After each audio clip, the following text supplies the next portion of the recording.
Bismillah.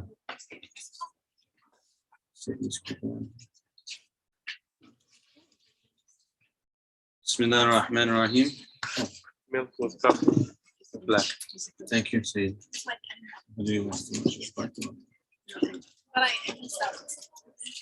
Bismillah ar-Rahman ar-Rahim. Alhamdulillahi Rabbil Alameen. Sallallahu wa sallam ala Sayyidina Muhammad wa ala alihi wa sahbihi wa sallam. Very nice to see you all. Welcome. This is our last Sunday night of 2021. 2021. All the years. Once you pass like 25, all the years mesh together. They just become all the same. Or once you have kids. Or once you start working full time. That's how I judge age now, by the way. In case anyone is wondering, it's how I judge age now. Age is not by how many years you have. It's how long you've been married, how long you've had children, and how long you've been financially responsible for somebody. Based on those three, then we determine the age of the person. So that's why some like 12-year-olds in Egypt are older than 30-year-olds here. They've been financially responsible for like 3 years. He's working, he's like collecting the money on the bus and stuff. SubhanAllah. Allah help the people. So Bismillah, Allahumma salli ala Sayyidina Muhammad, tib al-qulubi wa dawaiha wa afiyat al-abdani wa shifaiha wa nur al-basari wa diyaiha wa ala alihi wa sahbihi sallam. So this is kind of like a less formal gathering tonight, kind of last gathering of the year. So we're going to have reflections from our major contributors at the Majlis, which are, who are Chaplain Sondos and Shaykha Muslema and Ustadh Fouad. So we're going to hear from all of them, inshallah, today. And then perhaps we'll hear from you, any reflections people have about the year, lessons they've learned, so on and so forth. So we'll begin, and then of course we'll have dinner, inshallah. So first thing is that we have a little bit of an announcement, which is that alhamdulillah, you know, as you know, we started meeting again in person about June of this year here at New Horizon, and doing these Sunday night out here and Tuesday and Wednesday night in the theater. And I think that alhamdulillah, for the most part, I personally feel that it's gone well. Alhamdulillah, it's been good. We've been able to meet. I mean, if you remember, even at our old space, when we had these green rugs took up the whole main hall of the space, right? For people who used to come. So like we have a bigger space that we're able to meet at, and alhamdulillah, it's good. It's a blessing. It's outside. It's a little bit cold, but it, you know, inshallah will be a means of us staying safe in the face of the Decepticons. And alhamdulillah. So the update is that, you know, we've been talking with New Horizon about the space usage and so on and so forth. And beginning in January, this room here will be like an official office for the Majlis, alhamdulillah. So, you know, weekends we'll have that space. Weekends we'll have that space, and like after school times we'll have that space, and we'll like get some of the stuff from storage and set it up over there, and kind of like hopefully be able to have something that's a little bit comfortable. And it can also, you know, allow us to do some smaller things. Maybe there's smaller programs or meetings and things that we want to do, and we can use that space, or you know, what's connected to it for that space. I have to bring you closer. So alhamdulillah, that's one announcement. Second announcement is that we were actually working to try to make this happen right now, you know, for the end of the year, but it didn't really pan out the way we were hoping to. But inshallah, towards the end of January, we're going to have a guest from overseas, which is Dr. Hisham Hellier. Some of you may have recalled that he's done some events with us in when we were all on Zoom and stuff. So Dr. Hisham, mashallah, is someone who has done several things with us. Alhamdulillah, we found great benefit in that. He's, by his training, like an academic and a political analyst, but also, mashallah, spent a number of years studying, spending time with big scholars and stuff like that.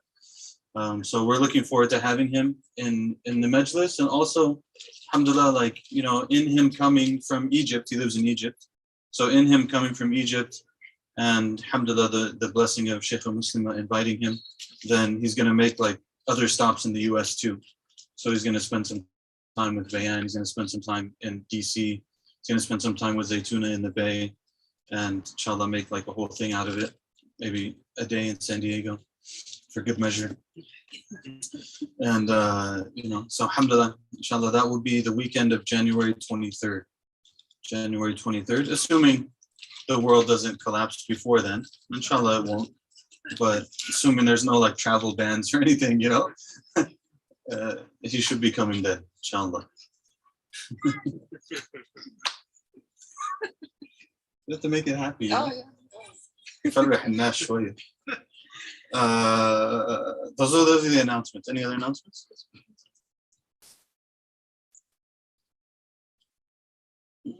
No. All right. So then my reflection. I don't know what my reflection is.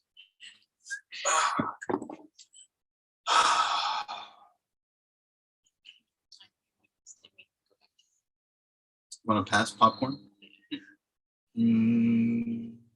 Sure. Sounds good. Popcorn. Shaykh.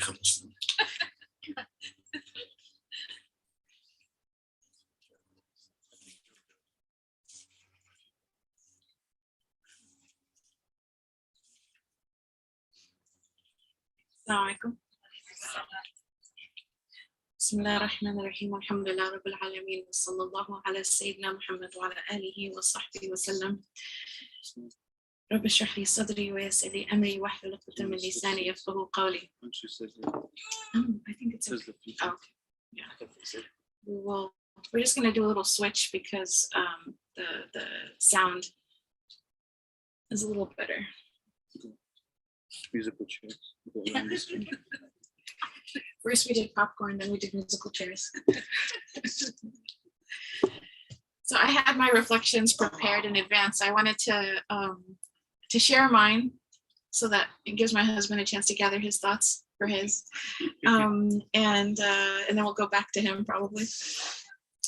So what each one of us were supposed to, and I don't know what my husband's going to say, but each one of us were supposed to bring, inshallah, tonight was some lessons that we personally learned in the year 2021, and ones that we personally benefited from, and ones that we want our community, inshallah, to benefit from as we look back at the year.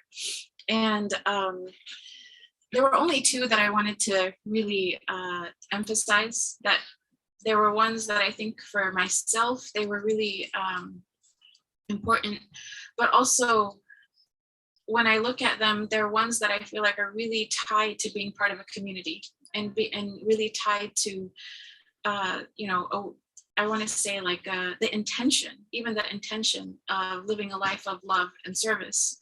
So what I would like to ask everyone, if they can, is if you can pull out your phones or a notebook and a pen, and try not to take mental notes for this one. If you guys can take it out. Yeah.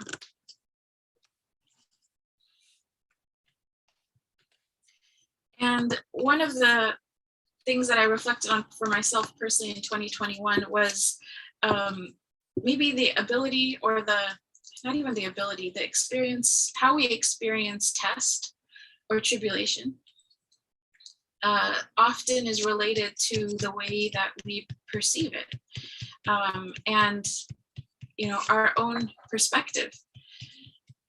The idea that the Hadith Qudsi, that I am as my servant thinks I am, right? Allah subhanahu wa ta'ala is to us as we believe in him. So when we're going through something that's difficult, or going through something that we didn't predict, right? A surprise, a challenge, how do we relate to Allah in the middle of that pain and difficulty or challenge? And having a beautiful opinion of God in the middle of a difficulty, I think is, you can be blessed with it, or you can sort of fight yourself to arrive there, right? So you can have negative thoughts, and then you can say, no, that's not going to be my approach. I hear those thoughts, but that's not how I want to relate to Allah in the middle of this difficulty. And then you choose, how do I want to relate to Allah in the middle of my difficulty? And consciously and deliberately shift the way you approach the whole test based on how you want to relate to Allah subhanahu wa ta'ala. And so the reason I asked you guys to take out the paper and pencil is you don't have to write down the test or anything, but if you can think of what was probably one of the most difficult things you went through this past year, you can write a word or two that to you, when you see that word, it describes that event or that situation. If you guys want to take a moment just to write that down.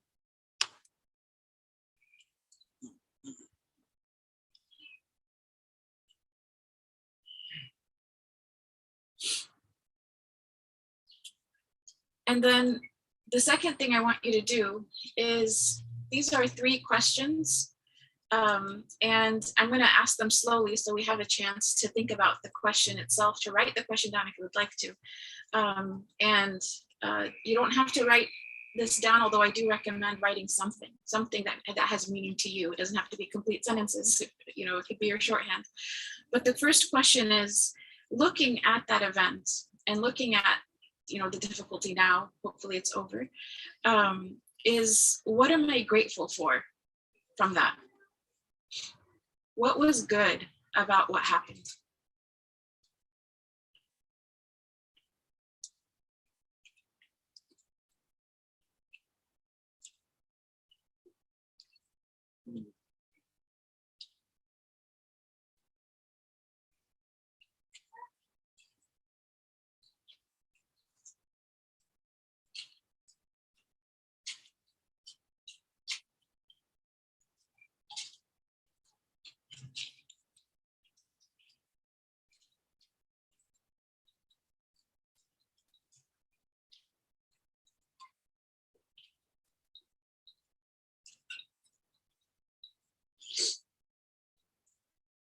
I very much appreciate how many of you guys are doing this right now. So thank you. Thank you for doing the activity. I'm doing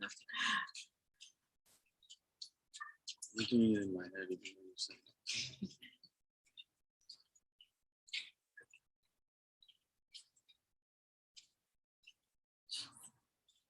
Put another way, maybe like, what good came out of this? It's still part of the first question, but in case you're struggling with the answer. I don't know if it's a legitimate answer. And then the second question is, what did I learn about myself in this test?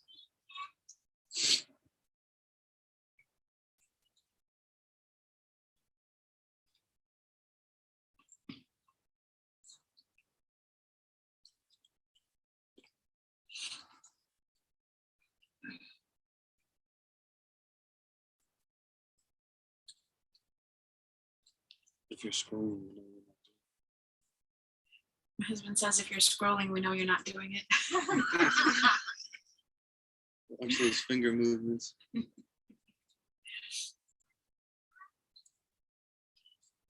And then the third question, and forgive me, I'm not trying to rush anyone, but the third question is, how did this benefit my relationship with God?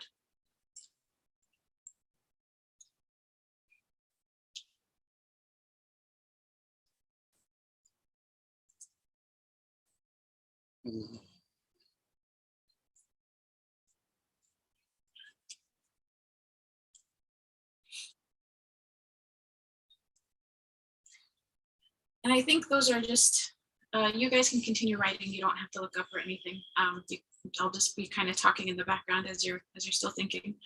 I think one of the blessings of a challenge or a test, a difficulty, something painful, or it feels overwhelming, is how much growth and goodness that Allah intends for all of us, and that we assume about Him, right? So we assume that He wants good for us in whatever we face. And once we can really believe that, then the rest of the answers to the questions actually become a lot easier. That Allah subhanahu wa ta'ala wants good for every one of us. in the words of Shaykh Mus'ab, that if someone looks at a test or a difficulty and they say to themselves, this is a punishment from God, then they will actually experience it as a punishment. But if they go through a difficulty or a test and they say, this is a purification from God, and maybe even an opportunity for elevation, right, from God, then they experience it as purification and elevation. And so that's, at least in 2021, I really felt this was for myself personally, and something that I think in terms of community life, how we look at the ups and downs and how we perceive it, and how ultimately, if we're constantly turning to God in whatever that is, and experiencing that with God, then we're safe, right? No matter what the consequences or results or outcomes that happen in the world, if we are with God, then there's a protection for all of us in that, and He is our safe haven. And the second lesson in 2021, and this one I think is really powerful. I heard this actually in the month of Rabi al-Awwal, or after the month of Rabi al-Awwal, as a short reminder by one of our teachers, Shaykh Muhammad al-Haydar al-Jilani. And he talked about how, as it relates to reflecting on the beauty of the Prophet Muhammad sallallahu alaihi wasallam, and we sing songs about him and we remember his life and biography and we talk about his beautiful qualities, that every time this month comes, we should have an intention about really practicing one of the lessons in his life. And his advice to all of us was something that we've actually all heard before, many times probably. We all know the story. I won't even repeat the story, but we all know the story of the companion who, before he went to sleep at night, he cleared his heart from any kind of animosity or rancor towards anyone. And how the Prophet Muhammad ﷺ described this particular companion as a person of paradise, a man of paradise. And it wasn't that he worshipped all night or fasted a lot. This was his secret, was the heart, the clean heart that he had towards his brothers and sisters. And so his advice to all of us actually at that time was that before we sleep, to actually think of people in throughout our entire lives, going back to as early in your childhood as you can remember, and to think about anyone who's harmed you and to forgive them, and to pray that Allah forgives them, and to pray that Allah grants them good in this life and the next, and that He blesses them. And he mentioned that this is something that you don't just do this once, you do this every time, every night, and such that it becomes a habit.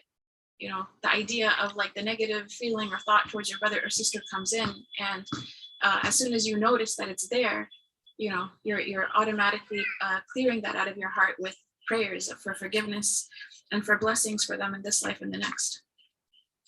And what he mentioned was that from the worldly benefits of this particular quality that the Prophet Muhammad ﷺ encouraged in his ummah was that the person doesn't have, it alleviates constriction in their body. They have less qabd, they have less like anxieties and humum. I'm using Arabic. They have less things that are weighing them down emotionally. Sometimes people wake up and they feel out of sorts for no reason at all. And essentially, like, there are spiritual practices that help a person to actually alleviate these situations. And this is one of them. He also, essentially, that it's something that is healing for us. It really is about us, our own hearts being healed and our own hearts being strengthened. And he says, spiritually, it can be the cause of great spiritual openings. And he said that if a person can't think of anyone that has harmed them, that they have anything in their heart, then at least before they go to sleep, to make the prayer in a general way, that, oh Allah, anyone who has harmed me or will harm me, in the past or will harm me in the future, please forgive them, bless them and grant them good in this life and the next. This idea of keeping a heart that's clean towards everyone, does it mean right is wrong and wrong is right? No, that's not what it means at all. It means that the heart doesn't have malice towards the brother or sister. The heart has given up its right to hold on to rancor. And it's said that forgiveness is a sadaqah of the heart. It's a sadaqah of the heart. It's a charity. The person hasn't earned it, right? But you're giving it anyways. And who's the one who benefits the most from sadaqah? The person who gives it is more in need of giving the sadaqah than the person who receives it is in need of receiving it. So those were, at least for the activity was, this one is a little bit hard, but if you will bear with me, if you want to join me with this activity, you can. It's to, if you can think of names of people, you don't write the names down, but you can write like the either initials or like the first letter of one name and individually make dua for them. Like individually sit with that for a while, and as he said, it's something that you do many times. Maybe the first time you do it, okay, like 25% of that came out of your heart, but you do it like 15 more times and maybe it's all clear. So if everyone wants to take a moment, again, you can do it on your phone. You can do this one. You can do in your mind. You don't have to. I understand why no one would want to put pen to paper for this. But if we want to think about just for a moment, so anyone, it could be like the annoying thing you saw on social media from someone you don't even know. You know what I mean? There's stuff like that happens sometimes. You're like, why did they post that? Okay, make that for them.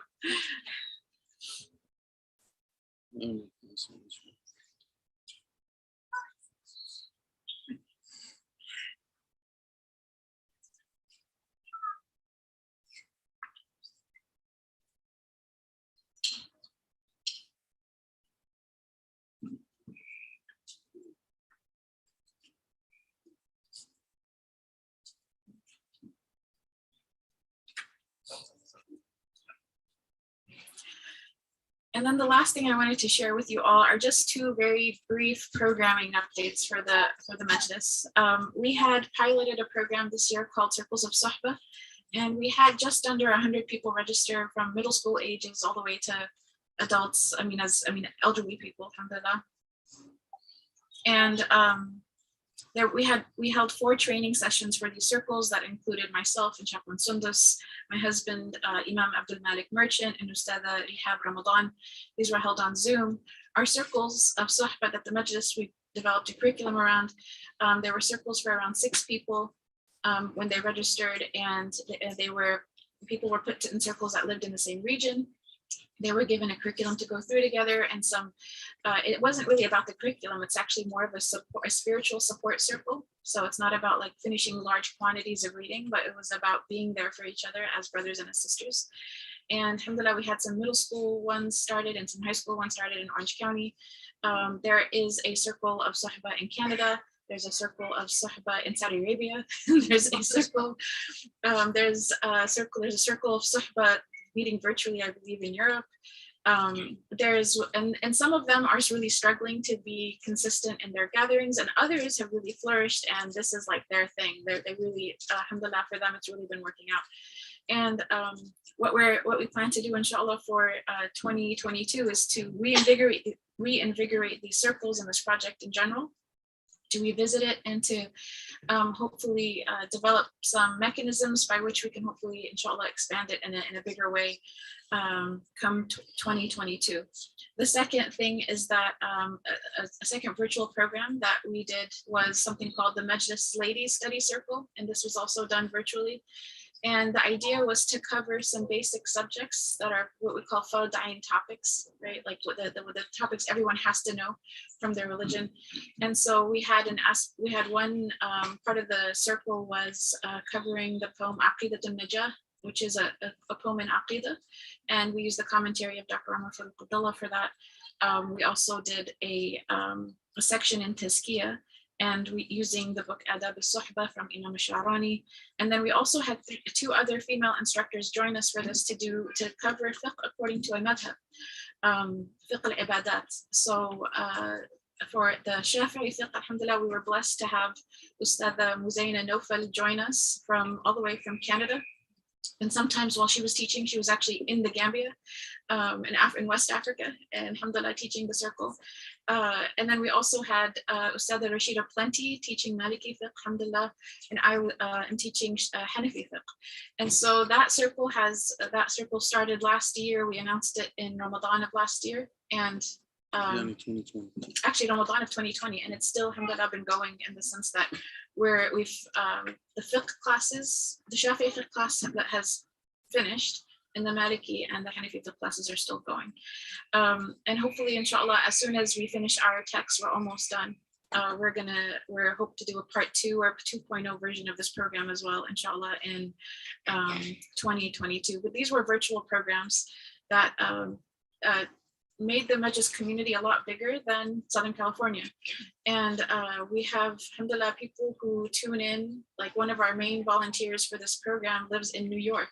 I haven't met her yet. And she's this amazing sister who like is the one that's on sending the updates and the reminders for everybody. And so it's, I guess the news that I want to share with you all is, even though we are locally a Southern California based organization, because of the pandemic, we've become globally accessible as a resource. So alhamdulillah, some of the things that we are doing here are important to people who don't have the Majlis in, let's say, the Midwest. There's a sister who this particular project was really meaningful for her because there was nothing for her to join out in the Midwest. And I believe that's it for my updates. I have another page. I don't want to take more than my time. All I want to say is, alhamdulillah, maybe after the program, if people want to go and look in the current storage space that's over here and just try to dream up ideas, because what I notice is when you go to an event and even if it has like 500 people at that event, your experience of that event is for the whole night is usually with no more than 10 to 20, right? Your particular specific experience.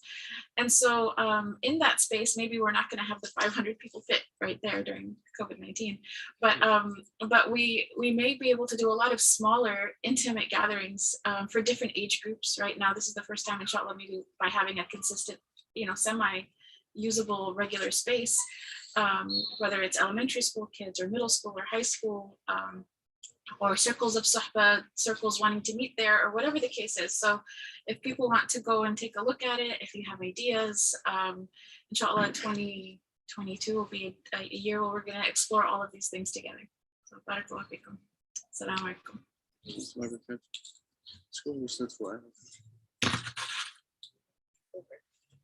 Switch again. Yeah. Musical chairs.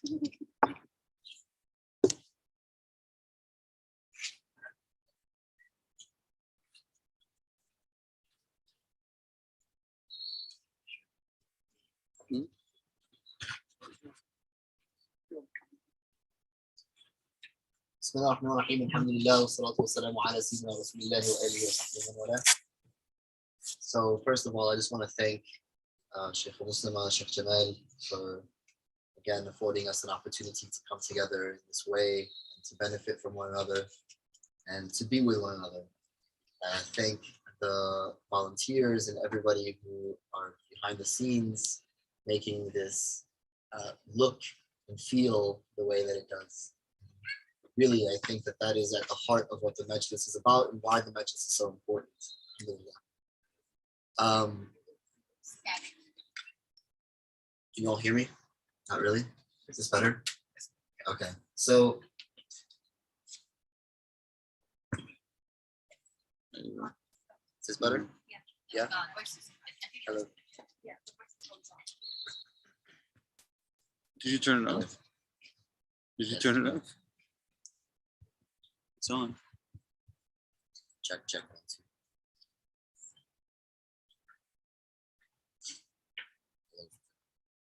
Okay.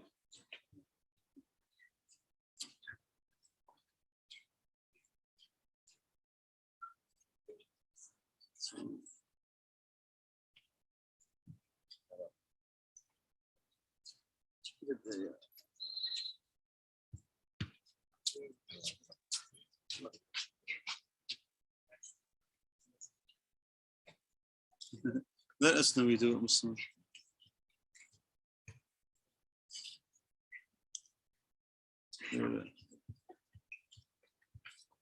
Start talking. Hello. Is this better? No? Yeah, okay. So now you can hear me. Alhamdulillah. Okay, I'm gonna cut to the chase. I didn't really prepare anything, but I have gone through a lot in the past 2 months, alhamdulillah. And it's definitely given me the ability to share in the vein of what Shaykha is actually asking us to share. So I was driving actually just recently with my wife. You know, the Prophet ﷺ said, "Khairukum li ahli, wa ana khairukum li ahli." Or kama qala sallallahu alayhi wa sallam, that the best of you are the best to your families, to your spouses, and I'm the best to my spouse. And subhanAllah, the amount of things that you can learn from a good spouse. May Allah subhanahu wa ta'ala grant everyone here a good spouse. And I asked her, given everything that we have gone through in the past couple months, being ill and the children being ill and these types of things,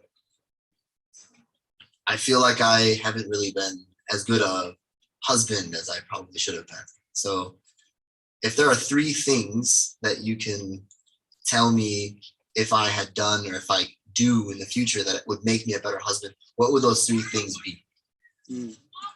And she immediately began to respond. I was like, you want to think about it? Like, no. So she said, the first thing is seek to understand before seeking to be understood. The second thing she said was be open to the possibility that there's more out there than maybe the things that you know and the ways in which you have experienced what you've experienced.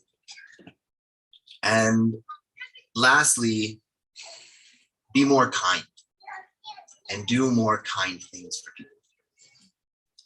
And one of the things that immediately hit my head when she said those 3 things were, thank God that I have her, but thank God that we also have the Majlis.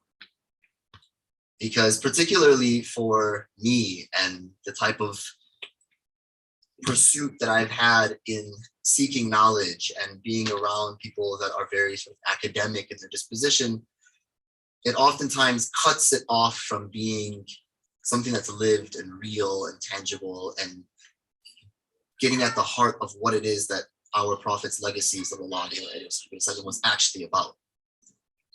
And so for me, what's interesting is that the minute that I actually walked in here, all 3 of those things have been manifested to me in some way, shape, or form. Like I came in, I actually started to pray because I had to pray Maghrib because we were late coming in. And immediately, should I say names or should I not say names? It's okay. If it's short, yeah.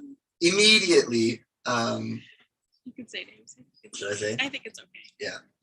So I'll just say volunteers. Immediately, one of the volunteers came and put a carpet in front of me because they saw that I was praying like on the cement. And then I sat down and I thought in my head, I was just like, what an act of kindness. And then I sat down and Shaykha just went through the things that she's gone through in terms of like really trying to expand our mind about being open to the possibilities that the things that we've experienced maybe aren't what is all there. Like, if we can open our minds to the possibility that there was actually khair in the trials and tribulations that came to us, perhaps then that might actualize in our lives, right? And that Allah subhanahu wa ta'ala says in Hadith Qudsi that I am as my servant thinks of me. And so it begins to really inculcate within us a vision of Islam that I believe is centered in what the Prophet's legacy was really about.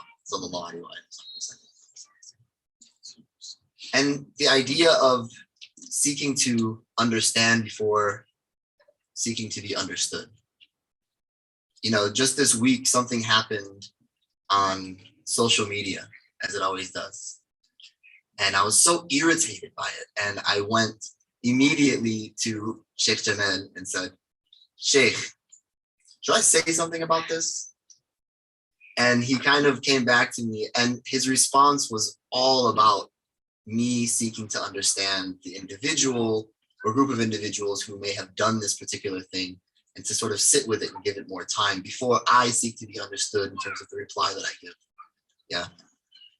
All of this happened and continues to happen in the space that we have created. And I pray that Allah subhanahu wa ta'ala allows this space to continue to develop and sustain, because it's important. I mean, imagine if every single person that we know in our community had that type of suhbah, that before they posted, they could reach out to someone from, a community of people who wanted to do good and be there for one another. They could reach out to them and say, hey, should I post this?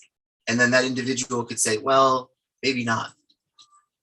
And try to understand where they're coming from. And as a matter of fact, just having a conversation in that way, even though it wasn't really much, it was enough. I didn't have to do anything besides that. And that's also something that I think is really important for us, particularly in the time and age that we live today. So that's really all I have to say. Barakallahu feekum. I know that, there's probably a lot more that could be said, but I'm hoping that maybe we can open up to people and have a conversation. I'm really someone here who wants to be of service to all of you, because it allows me to know that the community that I hold so dear to my heart, and the methodology that we come with, and the essence of what it is that we're actually trying to inculcate, is something that is going to develop and sustain itself. And if I can do anything in order to make sure that that's going to be there for my children and our children's children and our children's children's children, then wallahi, I feel like, the whole Islam in America project that people keep talking about will be just fine. بإذن الله تعالى. بارك الله فيكم وجزاكم الله كل خير. السلام عليكم ورحمة الله وبركاته.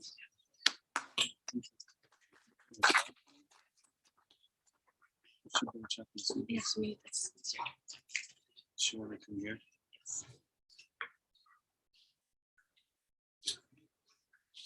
Chaplain Sondos.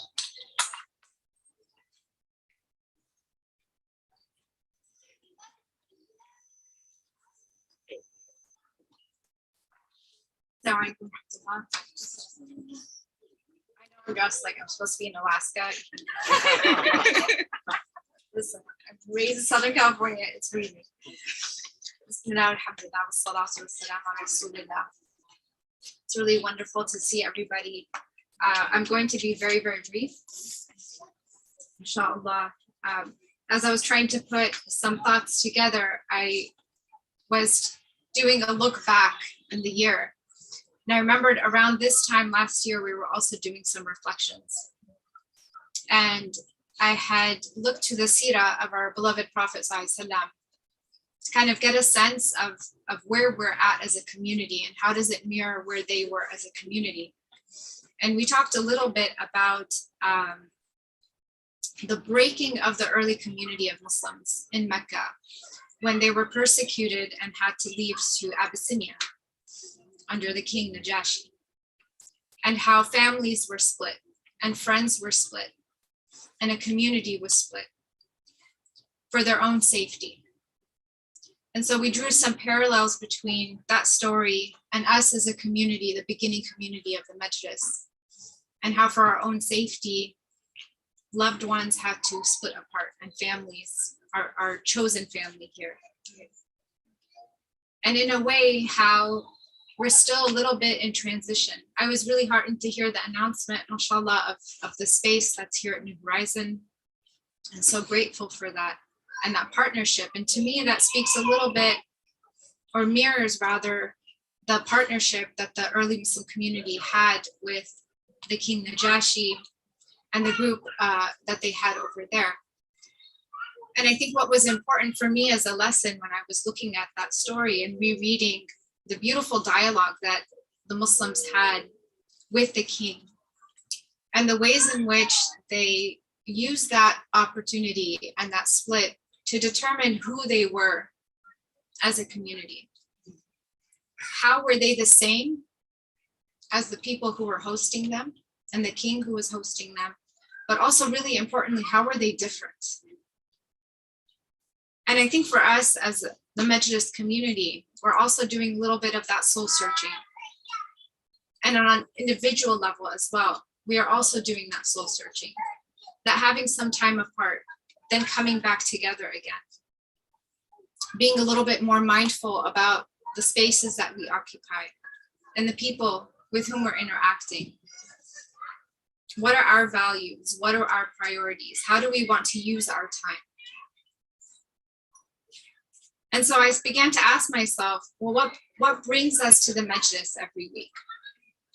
And often we hear the response, it's a warm and welcoming environment. It's so friendly.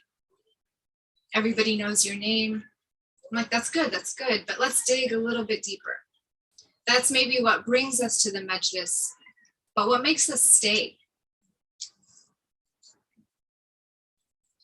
And I think what's different about this beautiful community is that when we're looking at the culture in which we're living, that it's all based on consumption. And even when we look at some of our religious spaces, there's still a little bit of that culture of consumption. And as our beloved teachers here remind us, that's not what the Majlis is about. And this is one point that I really want to emphasize and bring to the surface about what makes this community special, is that it's the antithesis of a consumerism culture. It's one that encourages and supports service. And if we're looking at our current state of affairs, we know in Surah Al-Baqarah, Allah Ta'ala promises us, He's giving us a heads up to say, we are going to experience in this dunya, in this abode of trial and tribulation, we will experience loss of different kinds. And so if we think about all the losses that we're experiencing or have experienced in the last year, we've lost space, we've lost our space, we've lost all kinds of security, right? Health, feeling safe, trust in leadership, a loss of security about our future for some of us, about work, where we're going to be, what is going to happen to us, to family members.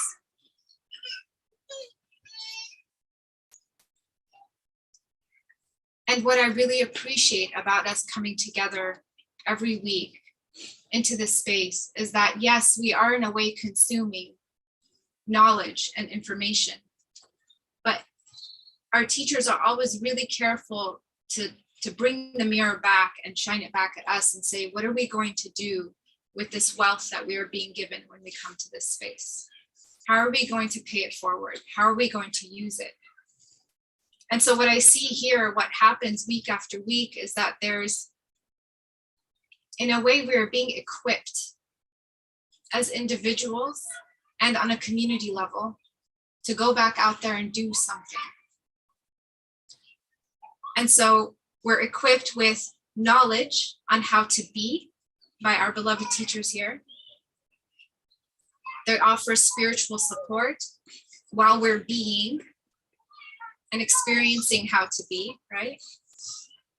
And we're given opportunities to be with one another. And I remember a very brief conversation I had with Shaykh Jamaal several weeks ago, where he emphasized it's time. There aren't enough leaders out there. We can't afford to not be leaders, each and every one of us, to be producers and not consumers. We all want to be people who show up, right? And I'll close with this very brief story of how that was really apparent to me, and the fruits of the Majlis really surfacing for me personally. When I was at work and I got several calls from different people telling me that there was a sister from the community who wasn't based in any faith, in any institution or space. She had kind of been disconnected from a faith community for a long time, a Muslim community. And her teenage son was drawing his last breaths of life. And she really, really wanted somebody who had the skill of reading Quran and making dua to come and be with them just in those few moments. And so they tried our leaders first, right? And Allah bless them and preserve them. They've got a lot on their plate. As much as they wanted to be able to do that, they couldn't. And so we went to one another and said, okay, who can we have? And I reached out to several people, and the people who texted back immediately were from this community to say where, when, I'm there, and took a friend along as well. And when we checked in a week later and said, how did it go? It's wonderful. They showed up. They did what they needed to do. Of course, the family was very grateful, mashallah. But to me, that's equipping our people with the tools that they need to feel ready to be able to say, I'm here, I can answer this call.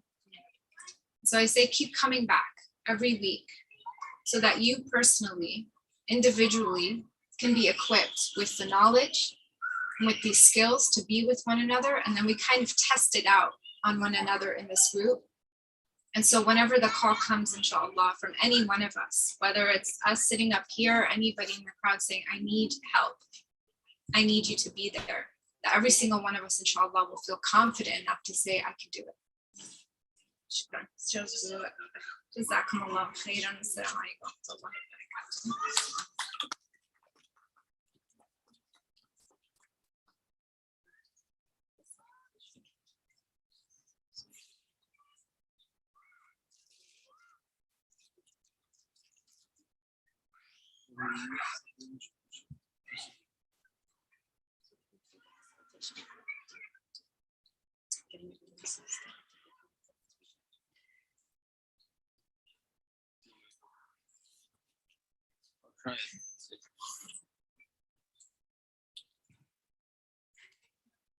Testing.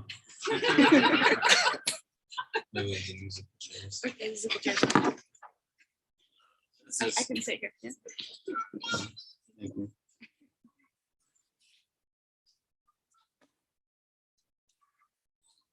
All right. Bismillah ar-Rahman ar-Rahim. Alhamdulillah. Salatu wassalamu ala Rasulillah. So first and foremost, just a small reminder to everyone, which is that we come and we teach the classes, but I don't want to say, like, if you look at anyone who works in the realm of religious teaching, the vast majority of what they do is not in the classroom, right? So, like, you know, we come on Sunday to give the talk. Actually, what I'm trying to get at is that we're here for you. So, like, if you have things you want to talk about, you have questions you want to ask, you have issues you're going through, whatever it is, that's what we're here for. So, like, don't feel shy to reach out. And especially people who are in this room, I give you blanket ijaza amma, to give each other my phone number. If you're in this room, you people online, I don't know you people, but if you're in this room, you, I mean, not the Zoom people. Zoom people, I know you can do that too. But in those other places, Allahu a'lam. But the people who are here, you can give each other my phone number. Like, if you need something and someone in the community needs something, whatever, just, you know, do that, inshallah. Sometimes I struggle with people, if you meet people and they ask, what do you do? I'm always like, man, what do I do? Like, how do you really answer that question, you know? Like, how do you answer it? If you tell them you're an imam, they don't know what that, like, there's no answer that doesn't take 3 or 4 more conversations, like, afterwards, you know? So I think what I would like to say that I do is that we help people. Like, that's essentially what it is, right? Like, whether it's through education, whether it's through office hours, whatever else it might be, the goal in the end is to help people. So before I say anything else, I just wanted to put that out there. Especially the people who are here. Like, you have, what's that word in English? Like, first priority. You're VIP. Special. So that's the beginning. In terms of reflections from this year, I don't know, and not preparing, you know, a lot of times I don't prepare on purpose, to tell you the truth. And that's, if I'm teaching a class or something, of course you prepare. But if I'm asked to reflect upon something or to give a reminder or something like that, I might think about it a little bit, but usually I prefer not to do too much preparation, because then it kind of like ruins it. For me as well as for everyone else, because then it becomes too scripted. So I just kind of listened to what Chaplain Sondos is saying, what Shaykh Muslema said, what Maulana Ustadh Fouad said, and I think it was sufficient, alhamdulillah. The thing that keeps coming to my mind, and that I feel like I keep seeing over and over again, is the following. We always talk about how our religion is the theory in terms of Iman, that it's the practice in terms of Islam, their outward rules, and that there is an inward reality to it in the world of Ihsan, that there are things that we're supposed to have inside of us, and that really, really matters. And one of the things that I feel like I keep coming back to over and over and over again is that those things are really important. So really cultivating like some level of patience with one another, some level of generosity with one another, some level of forgiveness with one another. Really paying attention to like, okay, I'm not supposed to backbite. I'm not supposed to speak about other people. Like if they're not around, I really shouldn't be talking about them. I shouldn't be listening to other people talking about them. If I'm talking about some sort of problem, like I should really be focusing on what is the actual solution to this problem and what is my role in that? Not just like, this is our way. We just talk about other people and other, things all the time. And really kind of like pushing ourselves on this is extremely important. And it doesn't really matter. One of the things I like about these issues is that there's a high level of equality in them, in a sense, right? So like if we get into matters of like detailed issues of philosophy or detailed issues of law or something like that, like everyone, there's going to be people who are specialists and there's people who are not specialists. If we get into a deep political issue, there's people who are specialists, there's not. Economics, whatever. When it comes down to like, you should really not hate people, we're kind of equal there. Like this is not a matter of study, right? It's not a matter of like how much time did I put into analyzing this issue? How many books did I read about generosity? I can tell you for sure, my personal experience. It matters, but it doesn't matter that much. Like I could read chapter and chapter and chapter and chapter and chapter about generosity. And then I'll go to the homes of some of the people in this community and they by far destroy me in the world of generosity. Like it doesn't come anywhere close. How much people are willing to give to others, how much people are willing to sacrifice for others. Like you can read and read and read and read and read. And that's usually what I do. I'm like, okay, I have an issue with someone to read. It's really doesn't really solve the issue, Like you just keep reading it. And then you go again, you visit someone and you're like, man, they're really good at forgiving people, And at the same time, you also sometimes have experiences. And again, it doesn't matter, like position of leadership, not a position of leadership, Shaykh, not a Shaykh, whatever, the same rules apply, right? So like the same rules of all of these matters of the heart, the same rules apply. And this is where I think sometimes like you really see the khair in the ummah of the Prophet sallallahu alaihi wasallam. You really see like these are the followers of Muhammad sallallahu alaihi wasallam. I think it's funny sometimes in our community we get a little bit like nervous about when some of the Orientalists and stuff we get kind of defensive, like they called us Muhammadans. So man, like you can call me Muhammadan if you want. That's actually an honor. You can call me Muhammadan, Even in Arabic, people say this is Muhammadi. Like they did something, this thing was Muhammadi. Like it was Muhammadan, right?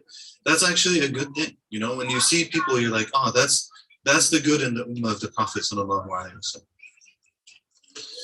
And all of this in the end, or I don't know if I should say all of this, but a lot of this in the end goes back to what is the actual goal? What is the actual goal? And I keep coming back to and thinking about two things. One of them is one of the statements of Ibn Ata'ala, Sayyidina Shaykh, radiallahu ta'ala anhu, nafana Allahu bi, where he said, "Man dallaka ala dunya, faqad ghashak, wa man dallaka ala nafsik, faqad at'abak, wa man dallaka ala Allahi, faqad nasahak." That the one who pointed you towards the dunya, they cheated you. Right? This is not a sense, this shouldn't be misunderstood. right? Like you do your job, you get your career, you take care of your responsibilities. So that's not pointing you to the dunya. Pointing you to the dunya is making that everything to you. Allahumma la taj'al ad-dunya akbar hammina wa la mablagha ilmina. You know, this dua that Allah, don't make the dunya our greatest concern and the extent of our knowledge, right? Then they cheated you. And whoever points you to yourself, then they exhausted you. And sometimes when we're trying to better ourselves, actually this is one of the challenges we face. That we're trying to better ourselves in the name of bettering our relationship with Allah, but actually what we're doing is we're looking only at ourselves. We're not looking at Allah. So we start doing the things and we start checking the stuff off. And then we realize that, of course, after like a week or 2 weeks, we stop checking things off. Like the things that we were trying to do, they don't work out the same way. We make mistakes, we have problems, we fall off, all of these other kinds of things, right? So if only my emphasis is on me, then I exhaust myself because like it's not going to work actually. وَمَنْ دَلَّكَ عَلَى اللَّهِ فَقَدْ نَصَحَكَ. And the one who pointed you to Allah subhanahu wa ta'ala, then they gave you good and sincere advice. They put you in the right direction, right? And so when we talk about community, when we talk about spirituality, when we talk about our hearts and all these things in our hearts and so on and so forth, all of it has to be about Allah. All of it has to be about Allah. And the only thing that's going to protect us from getting distracted is Allah. And really, like so many things are tashwish. Tashwish is such a great word, you know? Like it really gives you the feeling of what it means. It's like when you turn the TV on and you see static, or you turn the radio on to the wrong channel and all you hear is like that feedback, right? This is tashwish. It's just distracting you. It's all wrong. Why did so-and-so do this? And why did so-and-so do that? And how come they didn't do this? And how come they didn't do that? And this and that. Is all tashwish. All of it is static, actually. All of it is static. We can deal with that static. It will stop. Like maybe the image at some point, if you stopped it, it would actually have a picture to it. And it can stop and have a picture to it, and you can deal with it if it's about Allah subhanahu wa ta'ala. When we take a step back and it's about Allah, then it's about Allah and everything becomes clear. And this then brings me to the last point that I keep thinking about, and it came up actually just in Quran class last week, because we came across the verse where Allah subhanahu wa ta'ala says, قُلِ اللَّهِ ثُمَّ ذَرْهُمْ فِي خَوْضِهِمْ يَلْعَبُونَ. قُلِ اللَّهِ ثُمَّ ذَرْهُمْ فِي خَوْضِهِمْ يَلْعَبُونَ. Say Allah. Allah is commanding the Prophet sallallahu alaihi wasallam. Say Allah, then leave them in their vain talk to play around. That's it. So what is it? I start getting like disoriented. I start getting all over the place. I start losing my focus. I start to get that static, you know, all in every single thing, to the point that I start to lose my way. And the only, like the ilaj, the prescription for that is say Allah. Actually say Allah. Say Allah. And then just leave it. Say Allah and leave all of it. And we say Allah and we leave all of it, and actually it lets us come back to it. Because if we do that, then we have to ask the next question. The next question is always, what is my wajib al-waqt? What is my obligation in this moment? What is my obligation in this moment?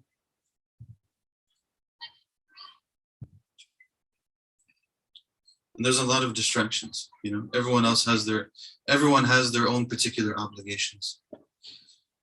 When I think about this question, when I think about what I mentioned, when I think about say Allah and leave everything behind, when I think about what is my wajib in the moment and so on and so forth,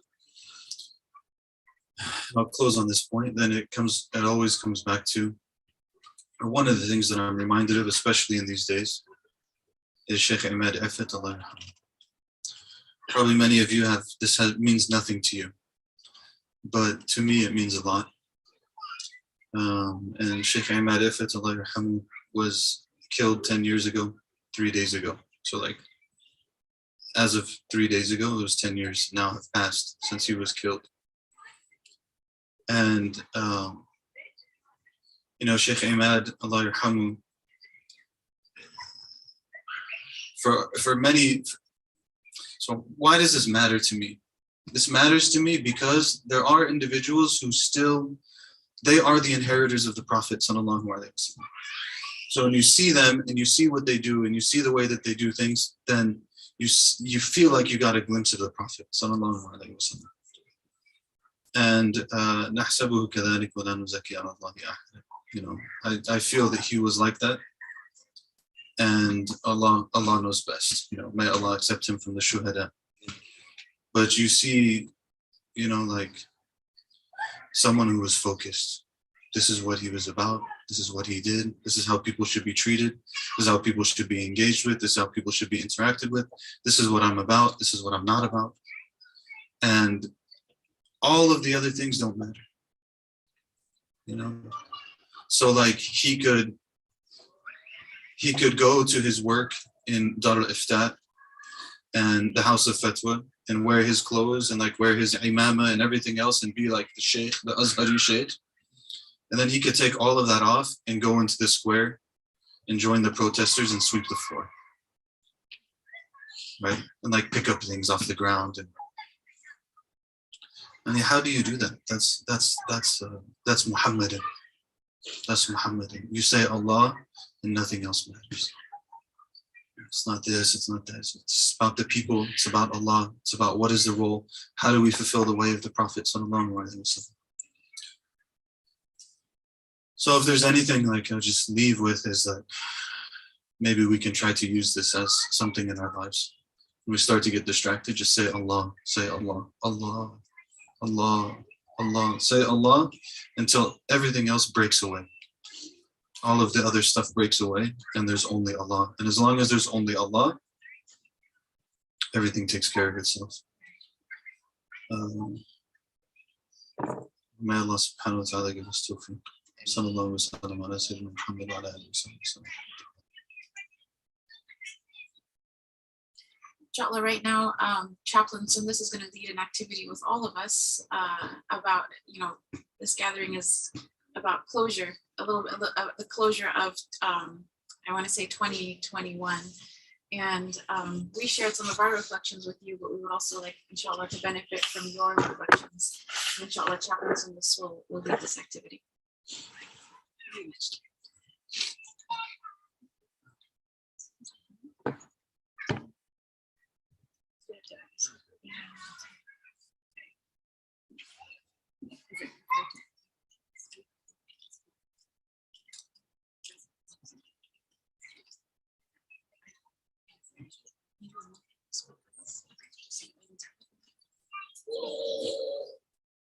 Okay, everyone. So we do have dinner and all that stands between us and dinner. Are you? So what we'll do is, because we have such a great group here, mashallah, let's try and keep any reflections that you have, whether it's about the impact of the Majlis or just the year in your own personal life, whatever it is that you feel that you want to share that we can benefit from, inshallah, just to keep it to a couple of sentences. I know that sounds really difficult, but what it does is it forces us to focus and really distill our thoughts down into something meaningful and impactful, inshallah. So that is my challenge to all of you tonight. So we'll try and do this as efficiently as possible, and would just love to benefit from all of your wisdom. And for my introverts out there,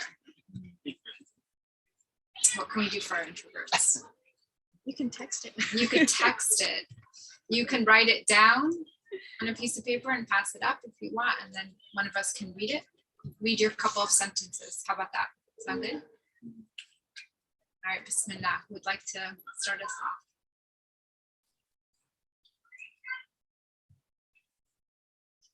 We have a bunch of consumers. I'll start. For me, the last year, I think the hardest part was obviously everything stopped literally in a week, right? And just kind of getting used to it. But alhamdulillah, there were a lot of blessings as well. I think it was a time of self-reflection, and our families really got this. But I've been praying for a long time to have a sense of community again and to come to a place where my children feel welcome and we all feel welcome as a family. And it's kind of a no judgment zone, right? So I feel that, and I know you two drive from San Diego up here every Sunday. But if you ever feel disheartened, or you ever feel like, oh man, it's gonna be a long drive today, just know it's so appreciated. And it's really something my family and I both, all of us, looking forward to it. Literally the entire week. It's the best part of our week, and we plan our Sunday around it. So thank you. I just wanted to thank you guys. Very true.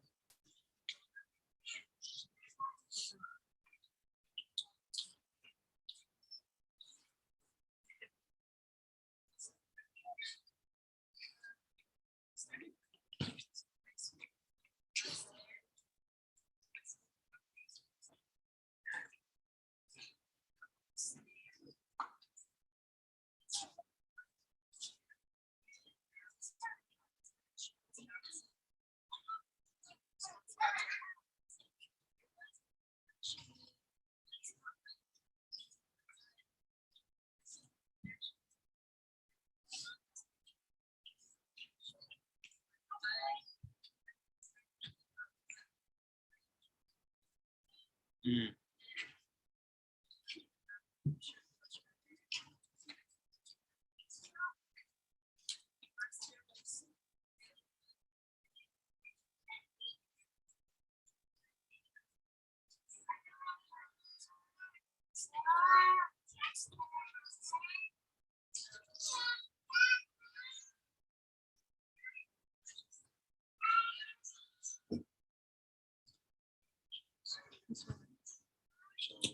Excellent.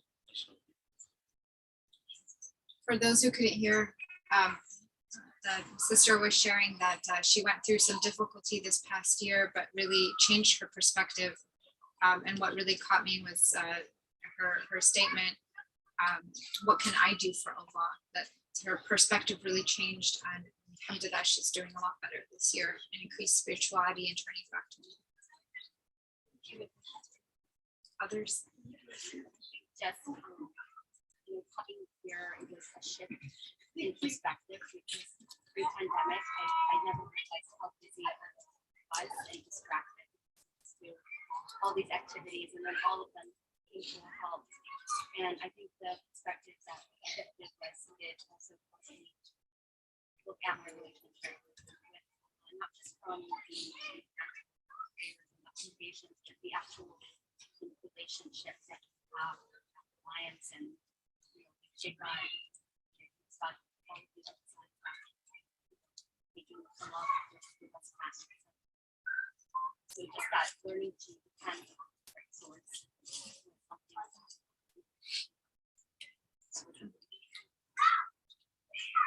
So with COVID and the pandemic interrupting the busyness of life, and lesson learned to really spend time on the relationship with Allah rather than just performing the rituals.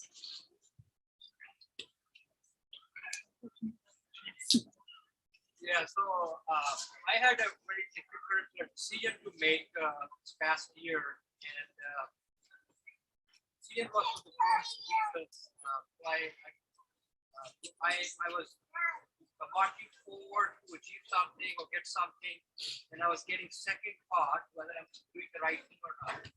So the reflection that I have is that with the support of my family, like my wife and my kids, involving them in the decision, they supported me through the process, and I overcome that challenge. So that's my biggest reflection for this year. I want to share with them. Very good. So we've been coming just fairly recently to this as a family. I travel a lot for work and I usually can't make it. Alhamdulillah, the way I reflect in the last couple of weeks is that we made an effort, just 1% effort, to make sure that this is important. And it's almost like thinking like it's the same thing. If you just increase your 1% into your savings or retirement, how much more can you get from that? So I want to thank you and thank the community for allowing us to be part of this. And this is now becoming part of our normal life. And because we're learning so much in return. Inshallah, may Allah bless you all.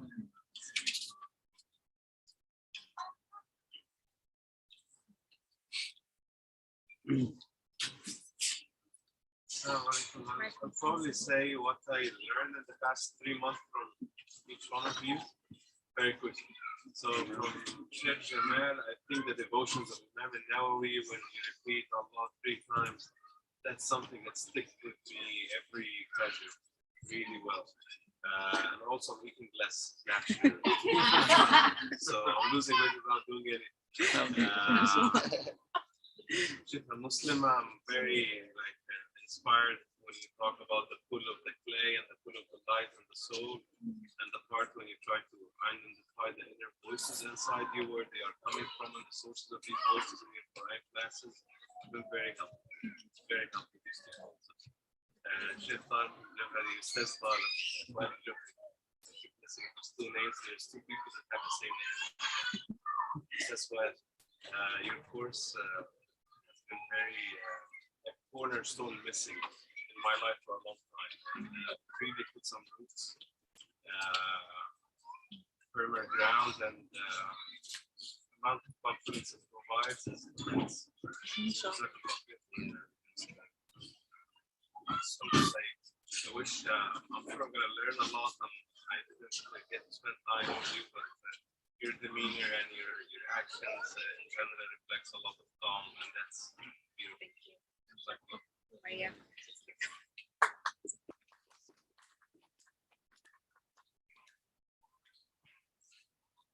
I'll go next. So I was watching your program on Zoom. I used to come to the old Majlis a long time ago. I had to isolate from everyone, COVID, and we're scared. My dad's a healthcare worker, so we had to actually, me and my mom had to move out of our home, and we had we literally, it was overnight. My dad was getting bad. And he was actually working in the tent with a shield, everything. He was actually frontline healthcare worker, and he was like, "You guys have to move out, right?" So he's going to move out. And we're going to move out, just temporarily. And the online program actually helped with a lot of this. My dad actually had I didn't even know about a lot of half the stuff. Will, you name it, it was he was gonna pass away from COVID.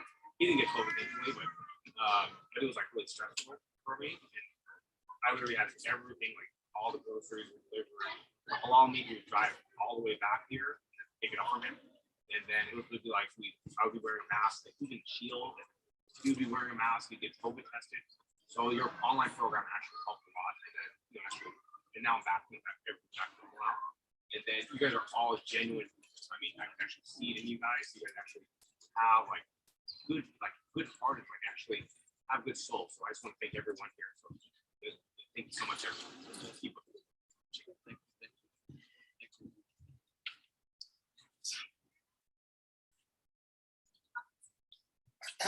Thank you.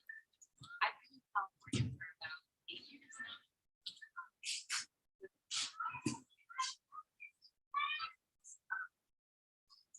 I spent a lot of my earlier years learning how to be alone and how to practice solitude and build my faith, personal. And in that time, just in the time that I found it, in California, I realized how much I didn't recognize myself. And I just want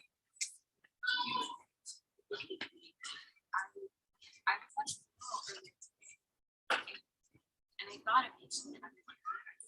I thought of just what some of the support in this space was like, and also just was in a space where we were at the iPad.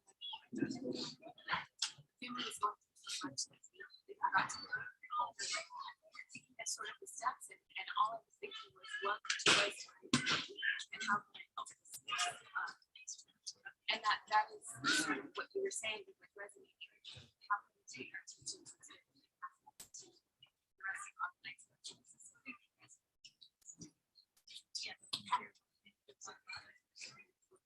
For those who couldn't hear in the back, it was a reflection about how the first few years of moving to this state was spent reigniting her personal faith and learning to be alone. But then on the flip side of it, in these recent years, learning how important community is and how the support system is really important, and reflections on attending a funeral earlier today really hit home of how we can be of service to others, and also when we are in need, the importance of people stepping into that space for us as well.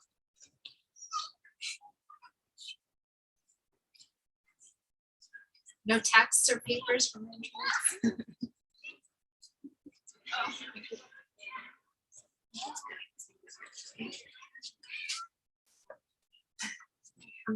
Oh, let's end with Diwan. Reflection generally on the Majlis is great. The reason why I like it a lot is my kids, let's go to the Majlis. That's a very good characteristic for an institution to have. And I find that very appealing because we have our massages, but our kids don't pull us to the masjid. And they always, especially my daughter, they like seeing Shaykh Muslema in a place of leadership and Chaplain Sondos. For me, it's important for my daughters to see women in positions of leadership within the institutions. I serve on a board at a masjid. It's 2 women and 14 guys. It's really like, not somewhere where you want to show it as an example to your daughters growing up here and wanting to be leaders and wanting to be successful. So I commend you on that, and I would encourage you to increase that participation of female leadership in these types of institutions. Very important for our young ones to see and model after.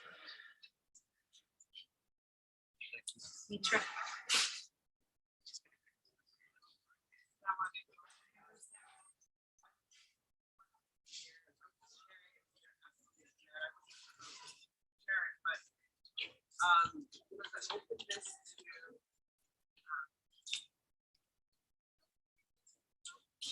so there was this whole Afghan refugee crisis here in back to Afghanistan. The experiences, the community connections that I've made in the last 20 years, sometimes close to different opportunities and relationships. Communities that they don't fit our box. We're like, oh, I don't agree with this, or I'm not going to do this. But I was sharing with them that, in the service of these people, our new neighbors, like I saw how all of those relationships and all of those connections prepared me for this experience. And in the journey, I said things were going my way, but ultimately, like, Allah knows what He gives you situations under responsibility. So my thing is like to be open to the journey, to the experience. They may not always be positive, and they're not always comfortable. You don't know why you're getting that way. And as like an American Afghan, like I have no experience in the culture and how to relate even to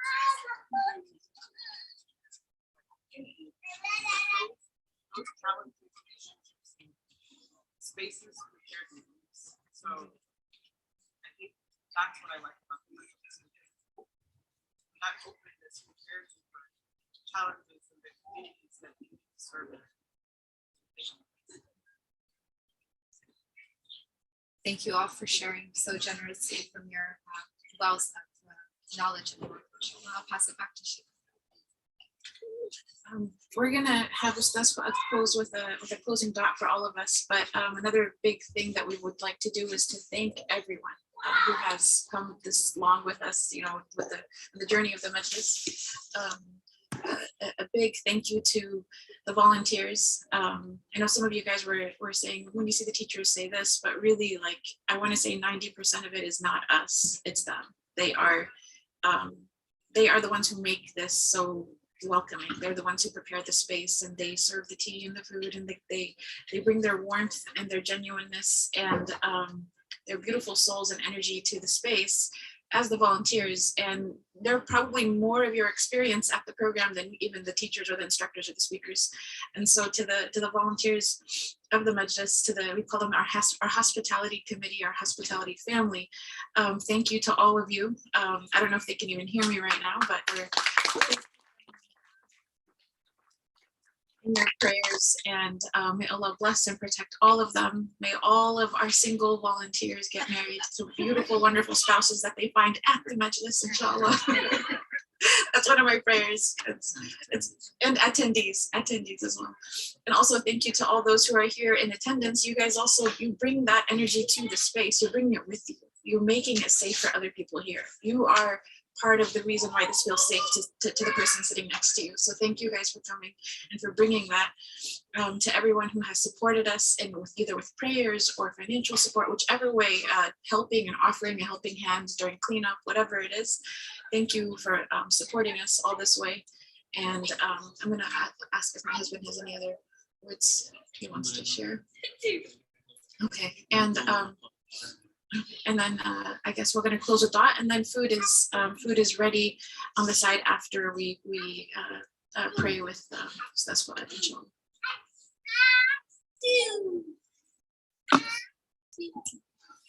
بسم الله الرحمن الرحيم الحمد لله والصلاة والسلام على سيدنا رسول الله. اللهم لك الحمد حتى ترضى، ولك الحمد إذا رضيت، لك الحمد بعد الرضا، ولك الحمد كالذي نقول خيرا مما نقول، ولك الحمد كالذي تقول، ولك الحمد على كل حال. اللهم إنا نسألك الهدى والتقى والعفاف والغنى. اللهم استرنا بسترك الجميل، اللهم استرنا بسترك الجميل. اللهم إنا نسألك العفو والعافية والمعافاة الدائمة في الدين والدنيا والآخرة. ربنا لا تفضحنا بين عبادك في الدنيا والآخرة. ربنا آتنا في الدنيا حسنة وفي الآخرة حسنة وقنا عذاب النار. ربنا لا تزغ قلوبنا بعد إذ هديتنا وهب لنا من لدنك رحمة إنك أنت الوهاب. ربنا آتنا من لدنك رحمة وهيئ لنا من أمرنا رشدا. اللهم يا الله يا الله يا الله، بجاه أسماء الله وصفات الله ورسل الله وأنبياء الله والصالحين من عباد الله، اللهم اقضي حوائجنا ظاهرا وباطنا، نصر من الله وفتح قريب وبشر المؤمنين. اللهم أرنا الحق حقا وارزقنا اتباعه، وأرنا الباطل باطلا وارزقنا اجتنابه. اللهم ارزقنا حسن الخاتمة. اللهم أعنا على ذكرك وشكرك وحسن عبادتك. يا عالم السر منا لا تهتك الستر عنا، وعافنا واعف عنا وكلنا حيث كنا، واجعل آخر كلامنا لا إله إلا الله محمد رسول الله صلى الله عليه وسلم. إن الله وملائكته يصلون على النبي يا أيها الذين آمنوا صلوا عليه وسلموا تسليما. اللهم صل وسلم وبارك على سيدنا محمد وآله عدد كمال الله وكماله كل كماله. سبحان ربك رب العزة عما يصفون وسلام على المرسلين والحمد لله رب العالمين.